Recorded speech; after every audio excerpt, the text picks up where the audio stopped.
تو پیارے دوستو، آج کی ایک کہانی میری یوٹیوب فیملی کے نام۔ امید ہے کہ سبق آموز قصے آپ سب کو اپنے بچپن کی یاد دلا رہی ہوں گی۔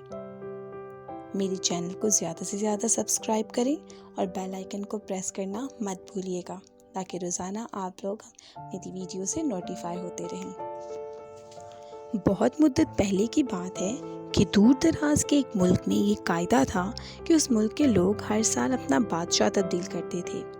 جو بھی بادشاہ بنتا وہ ایک عہدے نامے پر دستخط کرتا تاکہ اس کی حکومت کا 1 سال مکمل ہونے کے بعد وہ اس عہدے سے دستبردار ہو جائے اور اس ایک دور دراز جزیرے پر چھوڑ دیا جائے جہاں سے وہ کبھی واپس نہ آئے۔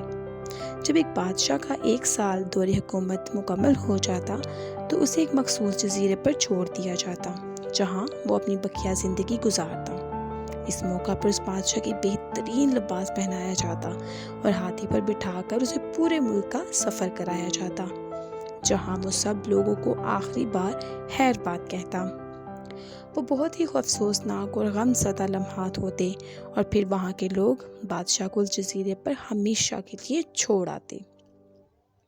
ایک مرتبہ لوگ اپنے پرانے بادشاہ کو جزیرے پر چھوڑ کر واپس آ رہے تھے کہ انہوں نے ایک ایسا سمندری جہاز دیکھا جو کچھ دیر پہلے ہی تباہ ہوا تھا۔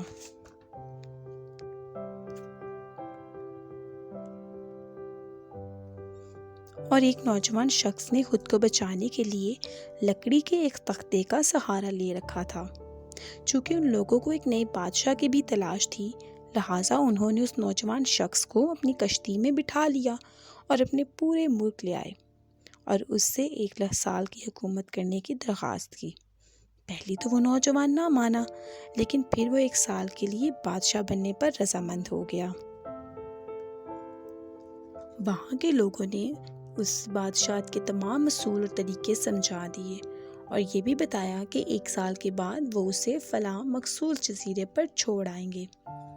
بادشاہت کے تیسرے دن ہی اس نوجوان بادشاہ نے اپنے وزیر سے کہا کہ مجھے وہ جگہ دکھائی جائے جہاں گزشتہ تمام بادشاہوں کو بھیجا گیا تھا۔ بادشاہ کی خواہش کا احترام کرتے ہوئے اسے وہ جزیرہ دکھانے کا اہتمام کیا گیا۔ وہ جزیرہ مکمل طور پر جنگل تھا اور جنگلی جانوروں سے بھرا ہوا۔ ان جانوروں کی آوازیں جزیرے کے باہر تک سنائی دے رہی تھی۔ بادشاہ جائزہ لینے کے لیے جنگل کے اندر گیا اور وہاں اس کے پچھلے تمام بادشاہوں کے ڈھانچے پڑے نظر آئے۔ بادشاہ سوچ میں پڑ گیا کہ بہت جلد اس کا بھی یہی حال ہوگا اور جنگلی جانوروں کو کھانا بن جائے گا اور جنگلی جانور اس کو چیر پھاڑ کر کھا جائیں گے۔ ملک واپس جا کر بادشاہ نے مضبوط اور توانا جسم کے 100 مزدور اکٹھے کیے۔ ان سب کو اس جزیرے پر لے گیا اور حکم دیا کہ جنگل کو 1 ماہ میں مکمل طور پر صاف کر دیا جائے، تمام خطرناک جانوروں کو مار دیا جائے اور سب فالتو درخت کاٹ دیے جائیں۔ وہ ہر ماہ جزیرے کا دورہ کرتا اور کام کی نگرانی بھی خود کرتا۔ پہلے مہینے میں تمام خطرناک جانوروں کو مار دیا گیا اور پھر بہت سے درخت بھی کاٹ دیے گئے۔ دوسرے ماہ تک جزیرہ مکمل طور پر صاف ہو چکا تھا۔ اب بادشاہ نے مزدوروں کو حکم دیا کہ جزیرے پر مختلف مقامات پر خوبصورت باغات تعمیر کیے جائیں۔ وہ اپنے ساتھ مختلف پالتو جانور مثلاً مرغیاں، گائیں، بھینسیں، بطخیں اور بھیڑیں وغیرہ بھی جزیرے میں منتقل کرتا رہا۔ تیسرے مہینے میں بادشاہ نے اپنے مزدوروں کو حکم دیا کہ ایک شاندار گھر تعمیر کریں اور اس جزیرے پر ایک بڑی سی بندرگاہ بھی بنائیں۔ گزرتے مہینوں کے ساتھ ساتھ وہ جزیرہ ایک خوبصورت شہر میں بدلتا جا رہا تھا۔ وہ نوجوان بادشاہ بہت سادہ لباس زیب تن کرتا اور اپنی ذات پر بہت کم خرچ کرتا۔ اپنی بادشاہت کی زیادہ تر کمائی وہ جزیرے کو بنانے میں لگاتا۔ 10 ماہ گزر جانے کے بعد بادشاہ نے اپنے وزیر سے کہا کہ میں جانتا ہوں کہ 2 مہینے بعد مجھے جزیرے میں چھوڑ دیا جائے گا، لیکن میں ابھی اسے وہاں جانا چاہتا ہوں۔ وزیر اور دوسرے وزراء اس بات پر متفق نہیں ہوئے اور بادشاہ سے کہا، آپ کو 2 ماہ مزید صبر کرنا ہوگا تاکہ سال مکمل ہو جائے۔ سال پورا ہو جانے کے بعد ہم خود ہی آپ کو اس جزیرے پر چھوڑ آئیں گے۔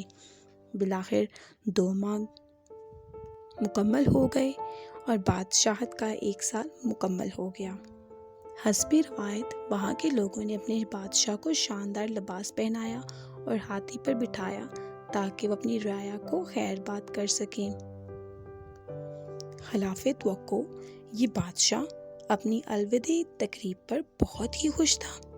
لوگوں نے اس سے پوچھا کہ اس موقع پر تمام گزشتہ بادشاہ تو رو رہے تھے لیکن آپ ہنس رہے ہیں، آپ کے اس قدر خوش ہونے کی کیا وجہ ہے؟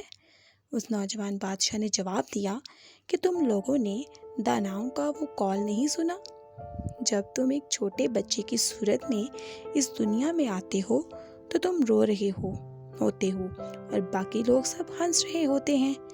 ایسی زندگی جیو کہ جب تم مرو تو تم پر ہنس رہے ہو اور باقی دنیا رو رہی ہو۔ میں نے ایسی ہی زندگی گزاری ہے۔ جس وقت تمام بادشاہ محل کی رنگینیوں میں کھوئے ہوئے تھے تو میں اس وقت اپنے مستقبل کے بارے میں سوچتا تھا، اس کے لیے لائحہ عمل تیار کیا۔ میں نے اب اس جزیرے کو ایک ایسی خوبصورت قیامگاہ میں تبدیل کر دیا ہے جہاں اب میں اپنی باقی زندگی نہایت چین اور آرام و سکون سے گزاروں گا۔ جی تو پیارے دوستو، کیسی لگی آج کی کہانی؟ ایسا ہی تو ہماری روزانہ کی زندگی میں ہوتا ہے کہ ہم دنیا کی رنگینیوں میں مصروف ہو جاتے ہیں اور اپنے مستقبل کے بارے میں کچھ نہیں سوچتے۔ اگر میری آج کی کہانی آپ کو پسند آئی ہو تو جلدی سے جائیے اور میری ویڈیوز کو لائک اور شیئر کریں اور اچھے کامنٹس کر کے اپنے پیار کا اظہار کریں۔